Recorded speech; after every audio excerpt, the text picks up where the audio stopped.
Anything else? We should invite people. This always happens to me where we end up live and I don't even know we're live. So what's up, everybody? Good evening. Thank you once again for tuning in to Carroll Fife Live. We do this every other Thursday, and we're here just to make sure that you all have the information you need around what's happening in City Hall. Trying to make this accessible about so much information. I'm trying to just make sure that people have what I wish I would have had before I was an elected official, just breaking things down as much as possible. So today we have our Vice Mayor, Rebecca Kaplan, here to talk with us about special events and permitting, because there's some changes that have been made, and we're going to dig a little deeper into what that means for the city of Oakland and what that means for special events. So welcome, Vice Mayor Kaplan.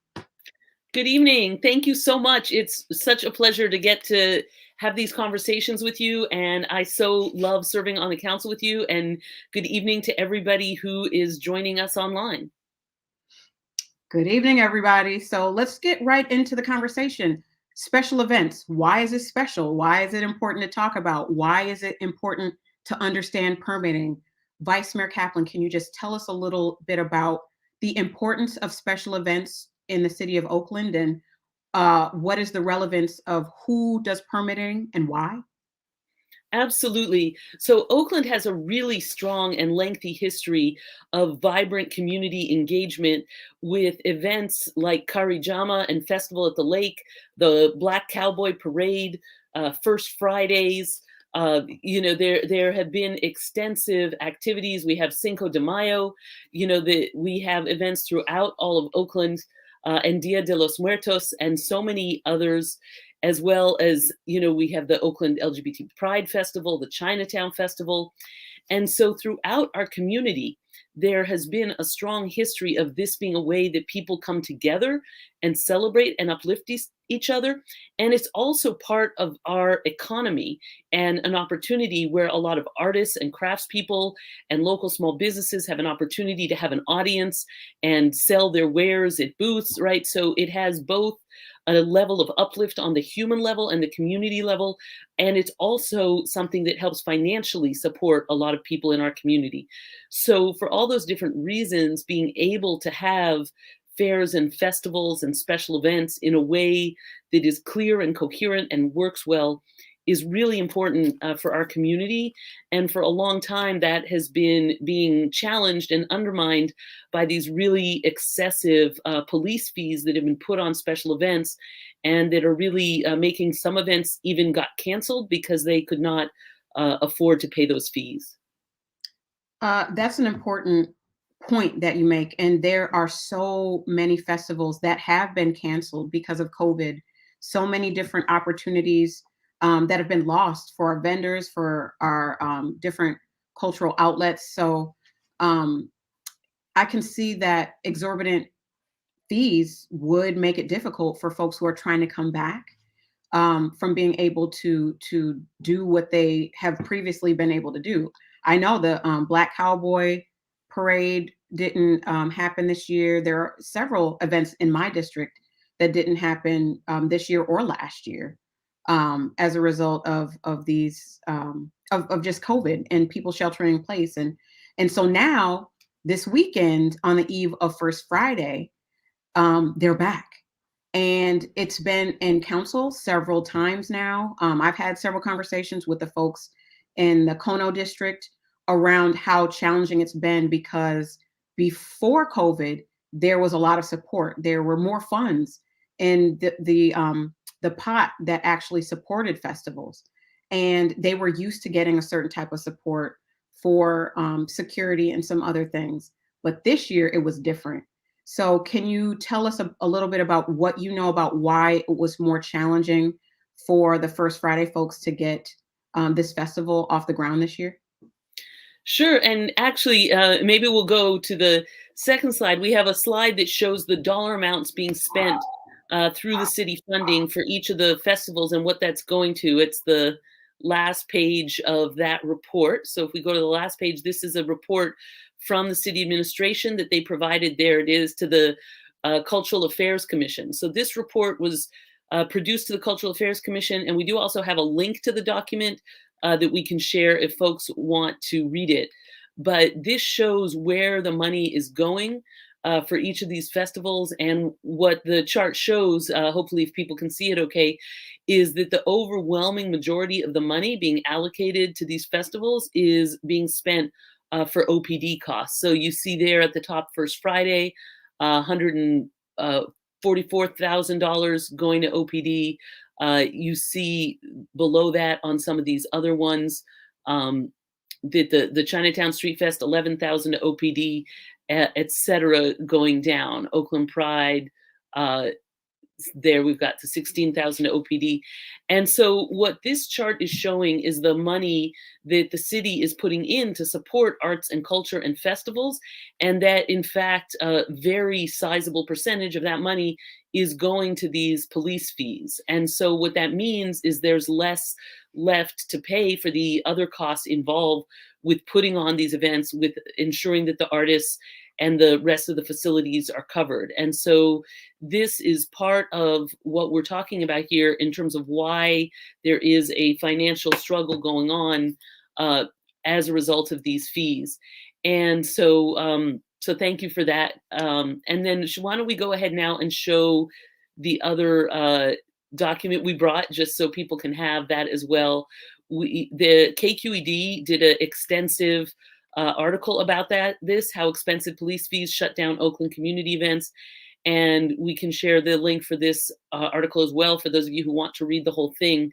But they interviewed multiple different people from different events who shared their stories of their events being postponed, delayed, canceled because of the excessive police fees. And so we wanted to share those two pieces for background and to understand what's been going on, that this has been a lot of money that should be supporting arts and cultural events that ends up going to the police department. But, and I certainly want to let Carroll Fife add, because I know she's had conversations, and then I'm happy to come back to what the council proposed to do to fix this. But I know, to my colleague, you've been getting some of these calls as well. I've been getting several calls, not just from the individuals from First Friday, but also from individuals who are attempting to do cannabis festivals responsibly at city owned spaces. And it's been really difficult. And they've been literally postponed and put off because they are not able to afford these permit fees. And because we don't have what you all used to have before I was a council member, these PAYGO funds, council members don't have access. And I want to make that really clear, because I get a lot of these calls too, like, can you pay the fees for us? The council does not have pots of money sitting aside in our own accounts, as council members used to have access to pay for community events. Now, I specifically, because I don't drive, I am donating my transportation allotment to community for different events when possible. But that's still just a limited amount of money. It's not nearly what these fees are for the events. But I've received several emails, several phone calls of individuals and organizations that are just like, we can't do it because we can't afford it. And so the money that we do set aside, as Vice Mayor Kaplan said, in the budget for cultural events gets eaten up by security fees that are paid to the Oakland Police Department. And so it is something challenging that we have had to face. But as Vice Mayor said, you know, the council is working to address those things.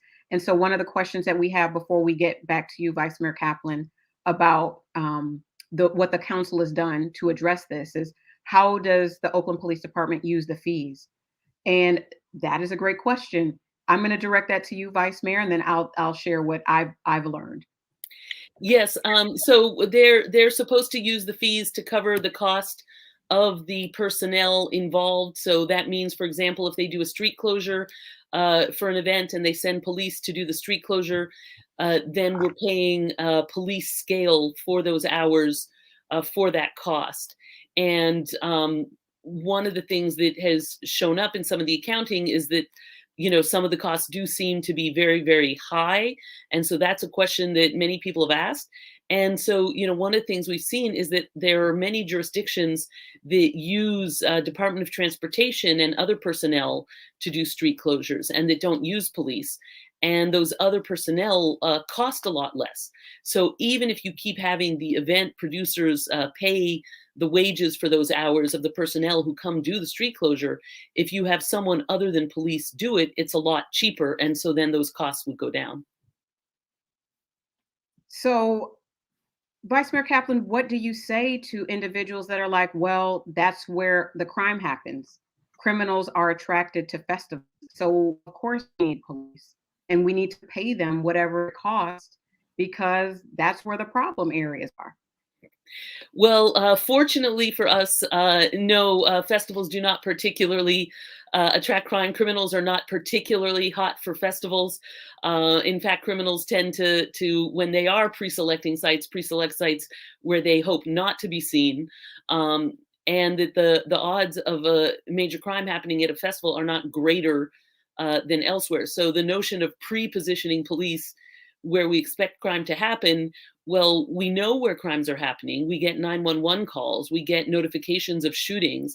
If the point is we need the police to be responding to crime, then let's send them where we know the crime is happening because we receive those notifications. And certainly we know there are parts of the city where there are ongoing problems on a regular basis. And so if that's the goal, you could certainly do that. But the having them at the parades is not particularly where the crime is likeliest to happen. And so that's not a great use of their time. And, I do want to say that for all the intensity that sometimes happens in the debates about policing, I think if we talk more calmly about what are the things we do want police spending their time doing and what are the things we don't want police spending their time doing, we can have a more coherent conversation. I do want police spending their time tracking down illegal gun dealers, for example, and that's one of the reasons I fought in the previous budget for funding for gun tracing systems and staff to run those systems. But I don't want them spending their time harassing people for no reason. I don't want them spending their time managing traffic for a parade, or cracking down on peaceful demonstrators, right? And so the fact that they have been spending time doing things that aren't related to fighting crime, I think is important too to be looking at.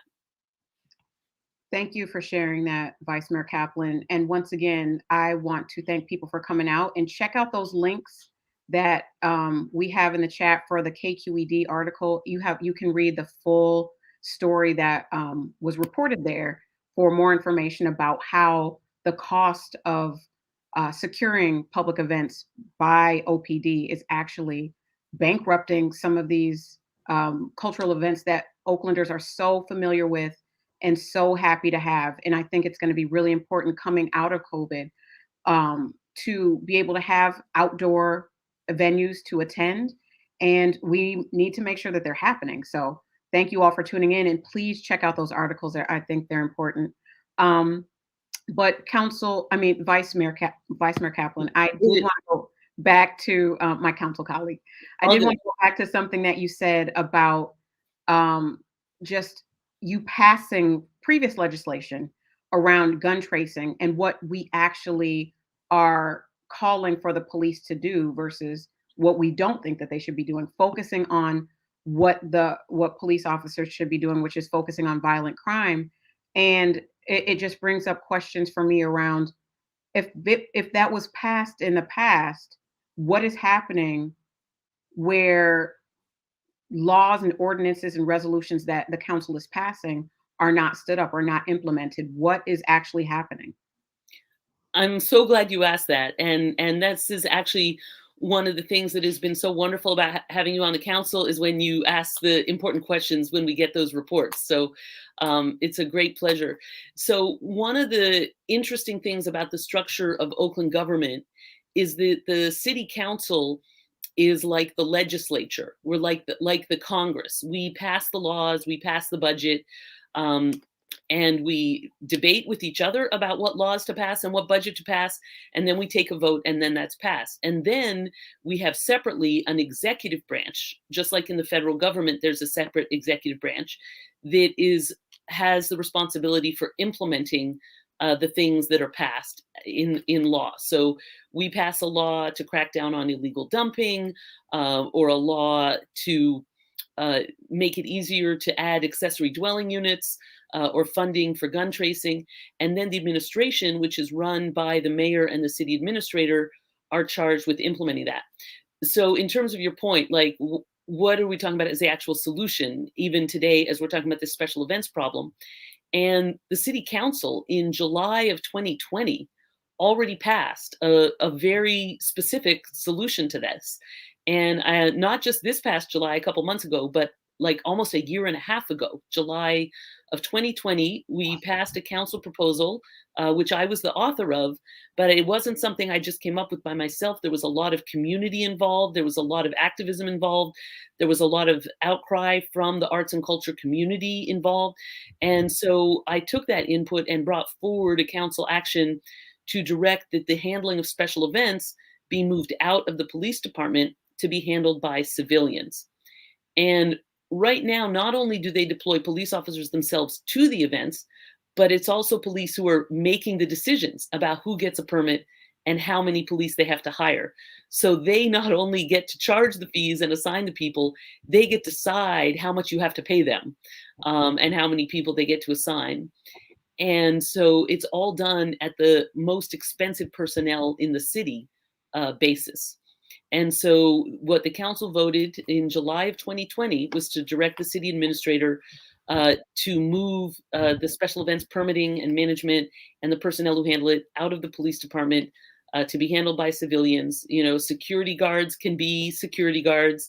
The people who handle the traffic can be Department of Transportation, and the people who process the paperwork certainly don't need to be a sworn officer with a badge and a gun. And so that process was supposed to be underway. It was supposed to be done by now, and it hasn't been. And so what my colleague, Councilmember Fife, and I have done is scheduled to have the administration come back to us at the Public Safety Committee meeting on October 12th to explain where that process is at, and so that we can have a chance to weigh in on what needs to happen, and continue to bring the pressure and the public support that this is not something that we should be wasting very expensive police resources on. And we should not be undermining our community events and festivals and culture. We need it. It's part of our economic recovery. It's been part of our history and the fabric of our community for decades, and it needs not to be undermined. Thank you for sharing that. And I have to admit, that was a fine point that I really didn't pay as much attention to in the past, because when we come to city council and things aren't done, we just assume that it's the council that's not doing it. But I think it's important that you stated it, I'm consistently stating it, that it is not in the purview, it is not in the actual charter of responsibilities for city council members to actually get the work done. The role of a city council person is to pass the law, to create and pass the law, and then that law is implemented by a different branch of government. And I want to say, just we've before I was here, when I was working with different community groups like the Alliance of Californians for Community Empowerment, ACE, and other community groups, and most recently with the East Oakland Congress of Neighborhoods, we also passed another resolution around illegal dumping and adding additional crews. And that's something that took a minute to get implemented, and it hasn't been fully implemented, if I recall. And I'm just drawing a parallel between things that are passed and not stood up, and all the public sees is things not getting done. And it makes our government look really dysfunctional, and it makes people feel super just disengaged, and they feel like their tax dollars are going to waste because things are not done. And so I'm dedicated to trying to figure out how we change those things so that we have a robust government that is working together and standing up the the things that people want to see that we've passed. And yeah, we get things done. And once again, as you said, the services that the police provide could be better served in other places, fighting violent crime, being where the incidents are truly happening, and could be done more cheaply. I think you said that because OPD gets to choose how many officers are on special events and what the cost is, then that's like a mix of challenges because they can choose some of the most expensive officers to do this work. Could you say a little bit more about how the just the pay scale and what you mean by the most expensive officers? Yeah, so one of the challenges with the whole structure of how Oakland special events are handled currently is that the police department not only is the manager of it, it is their personnel who get sent to special events, and it is also them who decide how many of their personnel you have to hire. And then they often let the most senior officers, who are the most highly paid, get to choose those events to go to.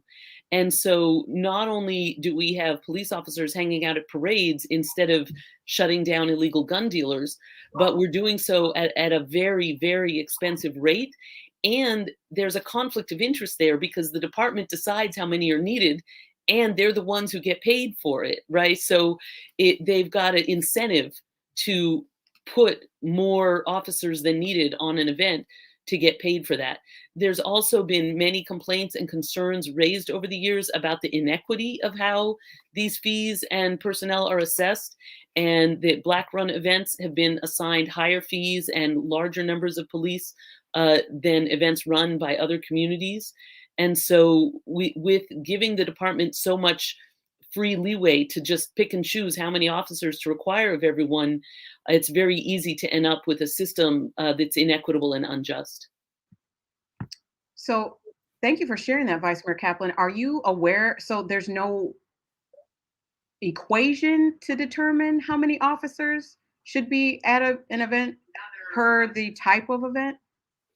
Well, I look forward to hearing what the department explains about that when they come to the Public Safety Committee on October 12th. But that is one of the complaints we have received from a great many people in the community. And it's one of the things that the reporter also noted from their interviews. So it's not just the people who contacted us who've had that experience. So that's just a cue to everyone listening to turn out for the October 12th Public Safety Committee meeting. We can drop the link in the chat so you all have it, so you can participate and hear for yourself. We will have lots of questions, and I'm sure if you all have questions, you can email my office. You can email c5@oaklandca.gov. You can email the vice mayor as well, I'm sure, because I'll ask the questions that you want to hear. So let us know. Drop in the chat, and I think I'm going to take a couple questions because there's some very nice things and there's some very good questions in here too. So I want to give a shout out to Carmela Chase that says two of her favorite people. That's very nice. Thank you for that. Jen Finley also says, who determines how much security is needed at an event and at what cost? One of the questions that we will be asking, because as Vice Mayor Kaplan said, it's not very clear right now. And Vice Mayor Kaplan, can you see the questions in the chat? I am not seeing the questions, but I just put, oh, now I'm seeing that one on the screen. I just put in our chat the link to the October 12th meeting. So if somebody wants to paste that over to the public chat, I don't have the host controls, but now I see who determines how much security is needed at an event. Yes, that is one of the very serious concerns in terms of why people have felt that this system is so inequitable. And I want to be clear, when we've asked for this to be transferred for civilians, we're also asking for it to be done coherently and well, that there needs to be a clear formula, that it's not fair to just make up numbers for each different group and then have concerns about favoritism and bias. And so part of what we're asking for in terms of creating a civilian mechanism is also to create a mechanism. There should be a system and a formula of how that's done. So it's not only about not requiring it to be done by police officers, but actually having a permitting system that is clear and straightforward and timely, because both with COVID, with the economic recovery, with the history of economic inequity, and how our BIPOC and immigrant communities, as well as the longer standing African American community in Oakland, the events and festivals have long been integral both to community and to the economy and some of the small business people and craftspeople. So to really let them happen more effectively and with a more seamless system, I think is really important. Thank you for sharing that. And we're about to get real in a minute. I wish, Alan Sanford, I could articulate why the city won't get the banks to get the money to resolve these issues. I can't answer that. But there was also a comment from Kay King that says, "Thank you for making such pointed and adroit inquiries. Accountability paramount." Thank you for sharing that. I know there's some people, unfortunately, especially the ones from previous administrations, that have perpetuated myths about the city council and corruption, and why some things aren't happening appropriately. I know I personally have been accused of trying to defund the police so that people around me could get security contracts. But I want to say very clearly, for years, city elected officials have been trying to give contracts to people around me, and we will not take them. No one that I know and love and trust would go into contract with the city of Oakland, because oftentimes it's a setup. We've seen how they've done African American club owners, how they've railroaded certain businesses or over scrutinized other businesses. So I want to make very clear that there is not a contract, there is not a dime or a cent that anyone that I know is interested in getting from any city government or any of these spaces, because of what it means. No blood money, none of that. So I just want to make that clear, because there have been so many different allegations that are going around, and it is to draw attention to the people who are trying to make progressive change, which is what I'm here to do, which is what Vice Mayor Kaplan is trying to do, which is save taxpayer money by actually allowing other organizations or other affiliations that are not mine, so we're very clear, to be able to keep Oaklanders safe and ensure that the funds that are for cultural events go to cultural events. I recently was dragged through the mud by some people, primarily the Oakland Police Officers Association, for drawing attention to the fact that there was a sideshow on 14th, but the officers, Oakland Police Department, were 6 blocks away observing. And so I wanted to understand what the process was, what the orders were, and was told by the officers on the scene that they were to observe and report from 6 blocks away. That's a lot of money for 12 officers to do. That's something a security company can do. If you're not going to intervene, if you're not going to engage, if you're not going to put yourself in a situation, then that's something that a trained security personnel could do. And that would save so much money for the city of Oakland. It would save so much money.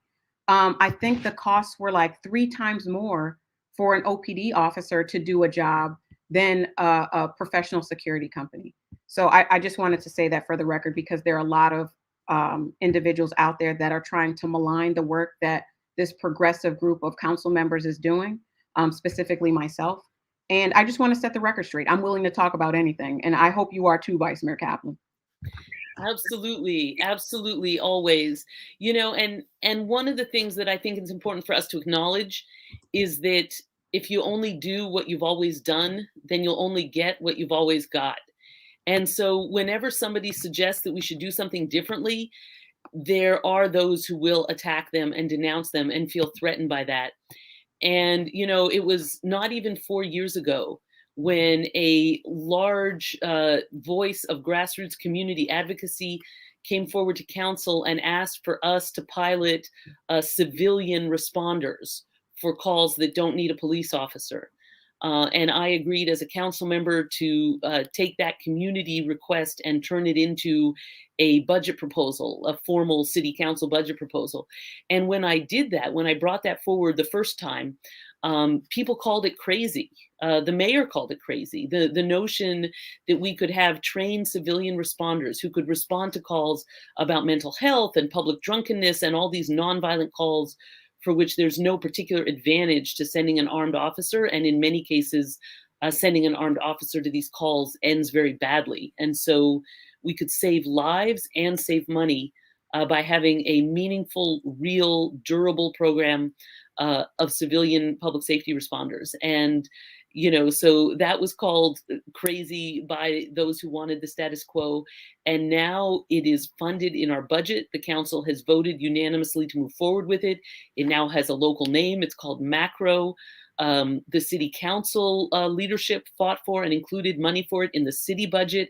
And then a couple weeks later, the state of California gave us $10 million to strengthen our local Oakland macro program so that we can really have these civilian responders. And the council voted to do it in the fire department so that it is a real in-house ongoing program with ongoing quality jobs. And now it's hugely popular and everybody says they support it now that it's, gotten that public support. So, I think that whenever we try to do things in a different and better way, and, the last example I'll give, because in Oakland, it's practically a cliche, but I was the first elected official in Oakland to say that we needed to stop treating marijuana as an illegal thing to police and to instead come up with a way to tax and regulate it.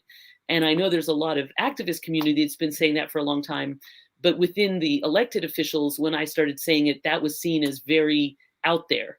And now Oakland's innovation, which is to tax cannabis rather than treat it as a criminal matter, is what has been replicated throughout the nation. So, something's only crazy till it's what's done. And then all of a sudden it's the obvious thing.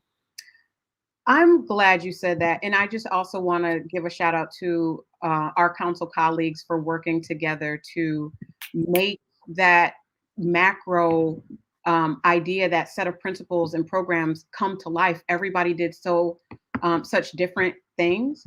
And I want to give a major shout out to everybody who participated in that. And I also want to give you major kudos for bringing that $10 million from the state to support macro. That's huge. And it will allow us to do that really, really critical work and pay people a living wage. And that's going to be coming to the council before us soon. And so I urge people to come and show up and speak to the fact that the workers that will be engaged in doing this very, very important job on the streets of Oakland get paid well to do that. I want to highlight once again that police officers, when they're going through the academy, they make $6,000 per month. That's just starting. That's just getting the training versus our fire department that makes minimum wage, or I think they make around $15 an hour for their training. We need to make sure that the people who are doing our public safety work, which is so much bigger than just this one little aspect, get paid to do this important task. So I just wanted to say that if you support macro and you support alternatives getting stood up quickly, please turn out to the city council.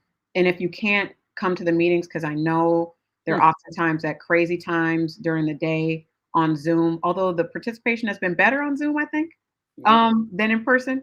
Yep. Send an email. Let us know what you're feeling about that. But more than anything, I want people to really understand the different roles for the different branches of government.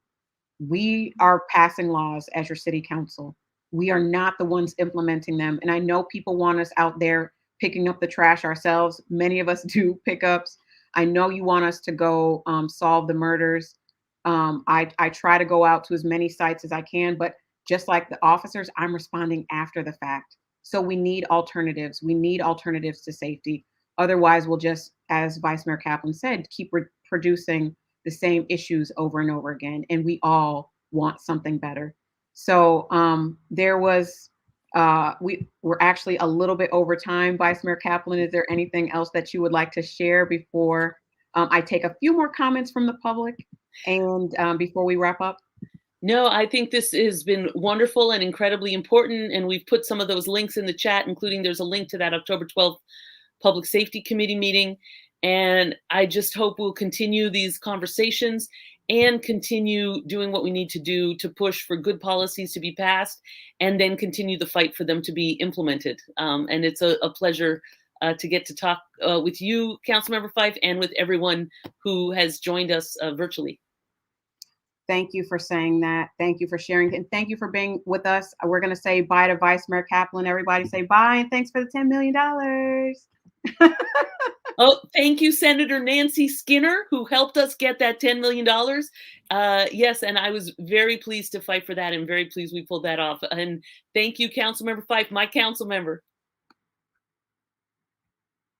So we did a quick check-in with our vice mayor about moving special events out of the police department to save taxpayer money and to ensure that we can continue to have these robust events like First Fridays.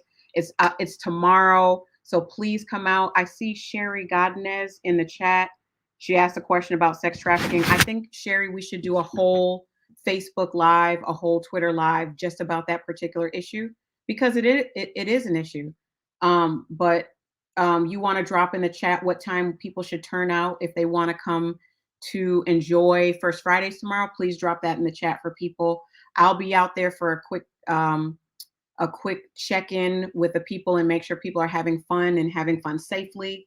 But please, we want to keep our cultural events alive. We want them to be safe. We want Oakland to be a space where everyone feels comfortable enjoying themselves and living their best lives, but do it in a safe way that allows everyone to participate in the city equitably and equally. And if there aren't any more questions or aren't any more, there we go. First Friday's debut for 2021 is the debut starting at 5 p.m. at 27th and Telegraph. Please check it out. And we will have another conversation just about how we get the things implemented that the council passes so that we can have a safe and robust city for all of us. Thank you all for turning out, and we'll see you again in 2 weeks. Bye.